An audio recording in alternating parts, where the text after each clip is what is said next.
Ma a ClickUp-nak a hierarchiáját szeretném bemutatni.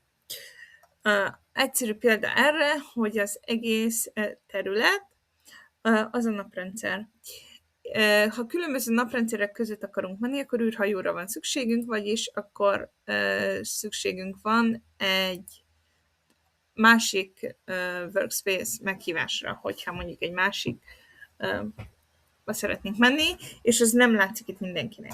De alapvetően a saját naprendszerünkben mozgunk, és ebben a naprendszerben vannak különböző bolygók, és a mi bolygóinkon vannak kontinensek, és a kontinenseken vannak országok, például Magyarország, Ausztria vagy Norvégia.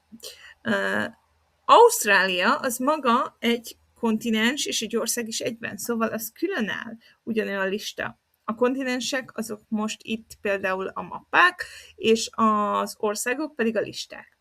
Most az országokon belül még nem találnánk meg, ha mondjuk levelet küldenénk, akkor még nem találnánk meg, hogy hova kell menni, ahhoz meg kell tudnunk, hogy melyik megyébe vagyunk, például Pest megyében vagyunk, és Pest megyén belül is vannak egy csomó város, és van, amelyik városnak van kerülete. Például Budapesten vannak kerületek, ezt talán mindenki ismeri, és mondjuk a 19. kerületben vannak még különböző kisebb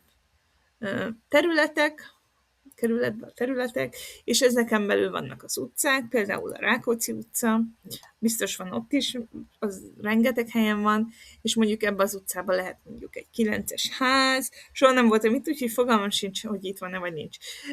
De a Rákóczi utca a legtöbb helyen van. Szóval ez csak egy példa. És mondjuk eznek a 9-es háznak van egy harmadik emelete, mondjuk ezek már feladatok. És a feladatoknak az alfeladatai, a kerületek, azoknak az alfeladata mondjuk a terület, mondjuk a Kispest, annak az alfeladata mondjuk az utca, annak az alfeladata a házszám, 7 szintre tudunk lemenni. Annak az alfeladata az emelet, és annak az alfeladata pedig a lakás. És így lesz meg a 7 szintünk.